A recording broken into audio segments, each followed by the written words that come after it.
මේ වෙද්දී 2024 උසස් පෙළ විභාග ප්‍රතිඵල කරලා තියෙනවා. ඉතින් විභාගයෙන් ඉහළ ප්‍රතිඵලයක් අරගෙන ඉවරලා තමන්ගේ සීලයට තව එක පියවරක් ඉදිරියට තබපු ඒ දරුවන්ට මගේ විශ්වාස සිදුවතු.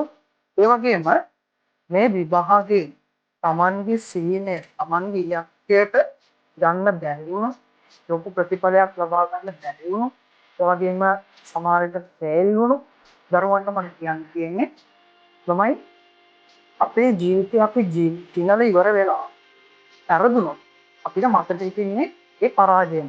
දැන් සමහර ලාවට ඔයාලා මොන විෂය ධාරාව ඒ හයක් අටක් අරගෙන ඉවරලා ඔයාලා උසස් පෙළට ඇවිල්ලා ඉවරලා ඔයාලා ටෙස්ට් මාක් ගන්න බැරි අර වැඩ තුනක් ෆේල් වෙනවා. එහෙම නැත්නම් ඔයාලට තාගත් ඉලක්කයට යන්න බැරි වෙනවා. හරිද? ඔයාලා පරාජය වුණොත් ඔයාලාගේ ජීවිත කාලයම මතක හිටින්නේ ඔයාලගේ පරාජය. හරිද? ඒ පරාජය නෑ. රටේ ඉන්න කට්ටියට මතකයේ තියෙන්නේ ඒ පරාජය. හැබැයි අපි පෙරදිලා හරි අපි දිනුවොත් අන්නේ දිනුම ඉතිහාසයට එක්වෙනවා ජයග්‍රහණයක් විදිහට. ඔයාලා මේ වෙලාවේදී සම්පූර්ණයෙන්ම පෙරදීම කරගත්තොත් වැඩක් වෙන්නේ නැහැ. මම මොකද කරන්නේ? අද ඉඳලා මේ වැඩේ පටන් ගන්න.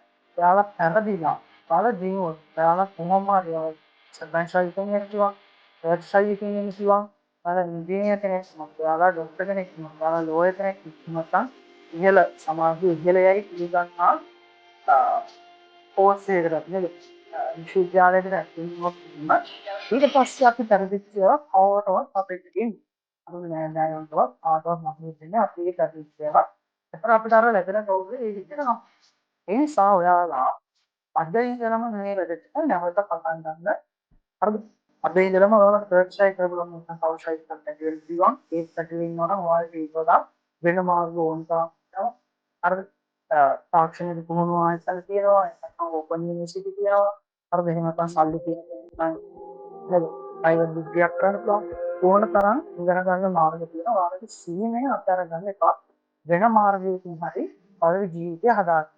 පෙරදිලා අපි දිනුවොත් අපේ ජයග්‍රහණය ඉතිහාසයට එක්වෙයි. ඒ නිසා ඔයාලගේ අතේ තමයි තියෙන්නේ ඔයාලා පරාජිතයෙක් විදිහට මේ තරගයෙන් බැහැලා යනවද? එහෙම නැත්නම් ඔයාලා ජයග්‍රාහකයෙක් විදිහට මේ තරගයෙන් නිම කරනවා.